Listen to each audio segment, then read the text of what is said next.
I didn't know how to manage money. I didn't know how to save money.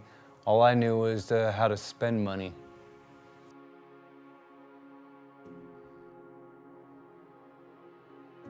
Hi, my name is Roland. I started coming to SCF back in 2006 when I was introduced by Pastor Marvin, who at that time was the pastor of Juvenile Hall, Jan Evans. At that time, I was on Social Security. I've always been on Social Security, but I've had to basically figure out how to save, how to not spend everything. I was finding myself on and off the streets for many years. It wasn't working out at all. I met Roland about 15 years ago. When he was a teenager, he came to volunteer at the meal ministry where we made dinners for our support and recovery groups here at the church on Tuesday nights. Getting to know a little bit about Roland, he had had a really hard upbringing in his life, and he was still continuing to make some poor choices that over the next few years would end him up in jail. He was homeless for a good period of time in his life. As a matter of fact, he even lived in the alley here behind the church for an extended period of time. And he would continue to come in and out of my life, I would say, over the next 10, 15 years. When I used to ask Miss Bonnie for money and she would say no, I didn't always take it easy. And now I know that it was for better choices. My relationship with Roland was kind of like a mother-son relationship where he would come to me with needs, and then as a mother, I would always want to try to help fill those needs. But it wasn't for the help of some friends in my life that pointed out I was enabling Roland a little bit and not helping him. Because of the system that he grew up in, that's what he was used to, was asking people for things.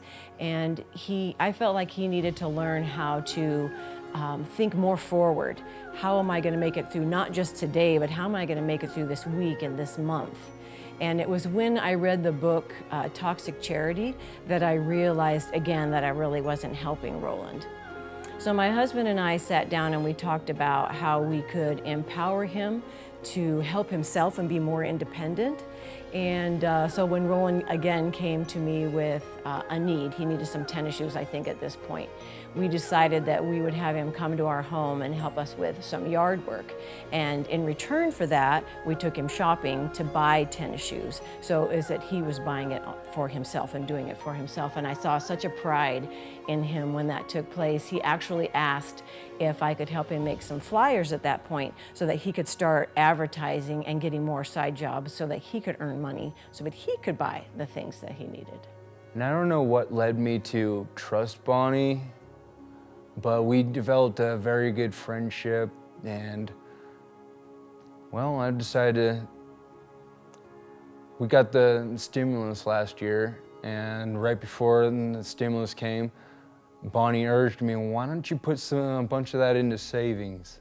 When the stimulus checks came out, Roland and I were having a conversation about the money, the windfall that he was going to get, and I fell back into that mother-son relationship again where I decided I would tell him what he could do with that money and what a benefit that would be to him if he could save some of it and use it in case of emergencies. But then Roland shared with me his perspective, and that was, I never had money. I've always had hand-me-downs or somebody else's tennis shoes, and I want to buy something new with this money, and it's going to be really hard for me to save it. I'll try, but I don't know if I can. And I didn't understand that at first because I'm a saver by heart, but then I kind of looked at his perspective and said, okay, I get it, and we went shopping and he spent some of his money with the intent he would save some at the end. It didn't happen on the first stimulus check or so, but by the last one, he really did see the value in it, and at that point he said, you know what, I'd really like to save some of this money. I think I understand why it would be important for me.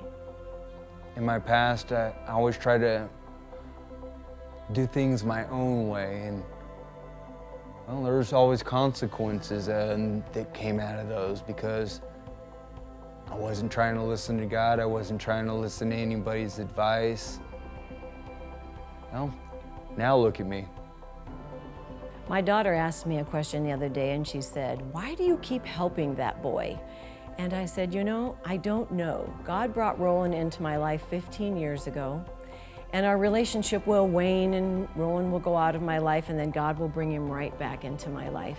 And I think it was kind of twofold, our relationship. Roland has taught me so much about generosity, and I've been able to share things that I have in my life with him.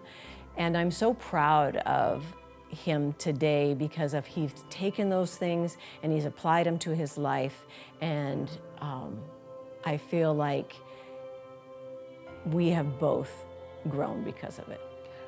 Bonnie has helped me come up with so many great ideas and making money other ways if I didn't always accept no. Work flyers, yard work, working at the Dollar Tree. There's always multiple different choices to go out and make more money. When God brought me Roland, I had a conversation with him and I said, I don't have the skill set to help this young man. But God kept bringing him back to me, and saying, yes, yes, you do. And over the years, God showed me ways that I could come alongside Roland. So if you have someone like that in your life, trust in God that there's a reason he brought that person to you, and go with it. There are no words to thank Bonnie. Bonnie's just that other person who knows best.